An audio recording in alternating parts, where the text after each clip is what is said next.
London County Council was the principal local government body for the County of London throughout its existence from 1889 to 1965, and the first London-wide general municipal authority to be directly elected. It covered the area today known as Inner London and was replaced by the Greater London Council. The LCC was the largest, most significant and most ambitious English municipal authority of its day. History. By the 19th century, the City of London Corporation covered only a small fraction of metropolitan London. From 1855, the Metropolitan Board of Works had certain powers across the metropolis, but it was appointed rather than elected. Many powers remained in the hands of traditional bodies such as parishes and the counties of Middlesex, Surrey and Kent. The creation of the LCC in 1889, as part of the Local Government Act 1888, was forced by a succession of scandals involving the MBW,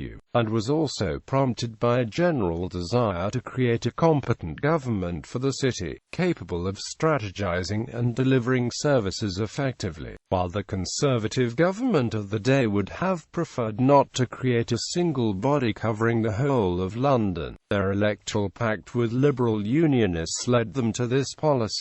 It was established as a provisional council on the 31st of January 1889 and came into its powers on the 21st of March 1889. Shortly after its creation, a Royal Commission on the Amalgamation of the City and County of London considered the means for amalgamation with the City of London. Although this was not achieved, it led to the creation of 28 metropolitan boroughs as lower-tier authorities to replace the various local vestries and boards in 1900. They assumed some powers of the LCC and shared others. Powers and duties. The LCC inherited the powers of its predecessor the MBW, but had wider authority over matters such as education, city planning and council housing. It took over the functions of the London School Board in 1903, and Dr. C.W. Kimmins was appointed Chief Inspector of the Education Department in 1904. From 1899 the council progressively acquired and operated the tramways in the county, which it electrified from 1903. By 1933, when the LCC tramways were taken over by the London Passenger Transport Board, it was the largest tram operator in the United Kingdom, with more than 167 miles of route and over 1,700 tram cars.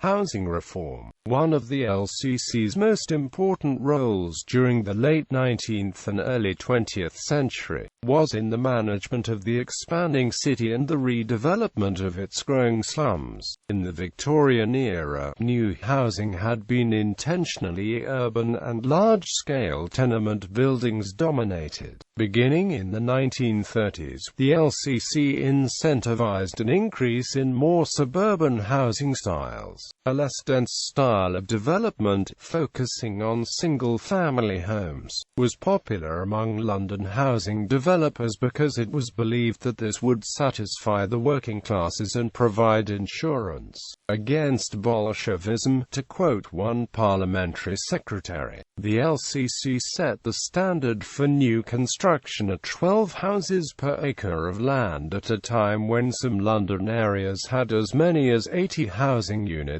per acre. The passage of the Housing of the Working Classes Act in 1885 gave the LCC the power to compel the sale of land for housing development, a power that was vital to the systematic rehousing that began under the council's early progressive leadership. The Totterdown Fields development at Tooting was the first large suburban-style development to be built under LCC authority in 1903, and was quickly followed by developments at Roehampton, Bellingham, and Becontree. By 1938, 76,877 units of housing had been built under the auspices of the LCC in the city and its periphery, an astonishing number given the previous pace of development. Many of these new housing developments were genuinely working class, though the poorest could rarely afford even subsidized rents. They relied on an expanding London Underground network that ferried workers on master places of employment in the city centre. These housing developments were broadly successful, and they resisted the slumification that blighted so many Victorian tenement developments. The success of these commuter developments constructed by the LCC in the periphery of the city is one of the more remarkable achievements in London government, and contributed much to the marked improvement of conditions between the wars for the capital's working classes. Street renaming. The LCC undertook between 1857 and 1929 to standardize and clarify street names across London. Many streets in different areas of the city had similar or identical names, and the rise of the automobile as a primary mode of transportation in the city made these names unworkable. In an extreme case, there were more than 60 streets called Cross Street spread across the city when the LCC began its process of systematic renaming. These were given names from an approved list that was maintained by the LCC, containing only suitably English names. If street names were deemed un-English, they were also slated for change. Zulu Crescent in Battersea, for instance, became Street Anne's Terrace in 1912. World War II era. By 1939, the Council had the following powers and duties. Denotes a power administered by the City of London Corporation within the city. Headquarters. Spring Gardens. The LCC initially used the Spring Gardens headquarters inherited from the Metropolitan Board of Works. The building had been designed by Frederick Marrable, the MBW's superintending architect, and dated from 1860.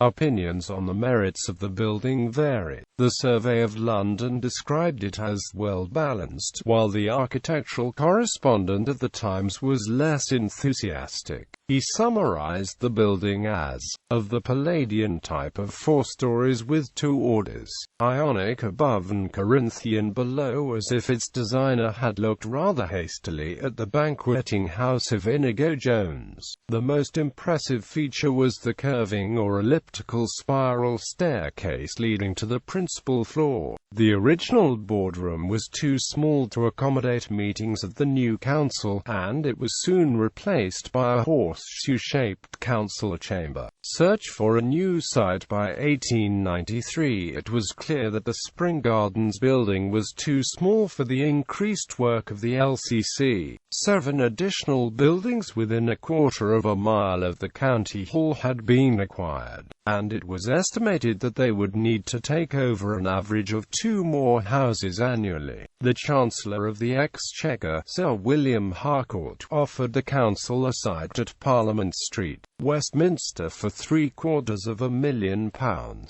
Another site subsequently became available between the Strand and the Embankment, when the official receiver took over the partially completed premises of the failed Liberator Building Society. The Council's Establishment Committee recommended the purchase of the Parliament Street lot, as it would be a prominent site opposite the Palace of Westminster and next to the principal government offices. Following a debate of the whole council, the committee's recommendation was rejected on financial grounds, and as it was felt that the headquarters should not be in the privileged West End, the matter remained unresolved, and in 1900 a special committee was formed by the council to seek out a suitable site. In July 1900, 1902 they presented the report as recommending a 3.35-acre site in the Adelphi. Entry roads to the proposed county hall would be made from the Strand and the Embankment. The council rejected the recommendations in October 1902, and a suggestion was made that the committee seek a site south of the Thames, adjacent to Westminster Bridge, County Hall, Lambeth. In April 1905 the council finally agreed to seek powers to buy 3 adjoining plots of land on the eastern side of Westminster Bridge as a site for a single headquarters. The debate in the council chamber was somewhat heated, with one councillor objecting to the purchase as it was on the wrong side of the river, in a very squalid neighbourhood, and quite unworthy of the dignity of a body like the council. Leading member of the council, John Burns, countered that it would brighten up a dull place, sweeten a sour spot, and for the first time bring the south of London into a dignified and beautiful frontage on the River Thames. The necessary powers were obtained under the London County Council Act 1906, and a competition to design the new building was organised. There were approximately 100 entries, and the winner was the 29-year-old Ralph Knott. Construction began in 1911, and the first section was opened in 1922, with the original building completed in 1933. Extensions continued to be made throughout the council's existence. Politics. Elections to the London County Council. The county was divided into electoral divisions, which had the same boundaries as the parliamentary constituencies. Initially, each division returned 2 councillors, with the exception of the City of London, which returned 4. Under the Representation of the People Act 1948, this was altered, with 3 councillors being returned for each division. Elections of all councillors were held every 3 years, although they were cancelled during the First and Second World Wars. In addition to the elected councillors, the council also contained 1 county alderman for every 6 councillors. Aldermen were elected by halves by the council for 6-year terms at the first meeting following the election.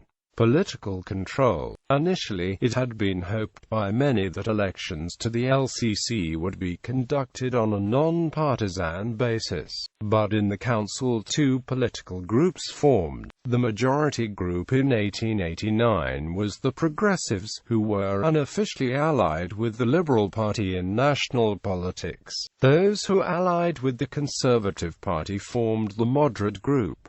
In 1906, the moderates became known as the Municipal Reform Party. The LCC was elected every 3 years. The Progressives were in control continuously from 1889 until 1907, when they lost power to the Municipal Reformers. Municipal reform control lasted until 1934, when Labour won power, which they kept until the LCC was abolished. The following is a summary of the council composition following each election.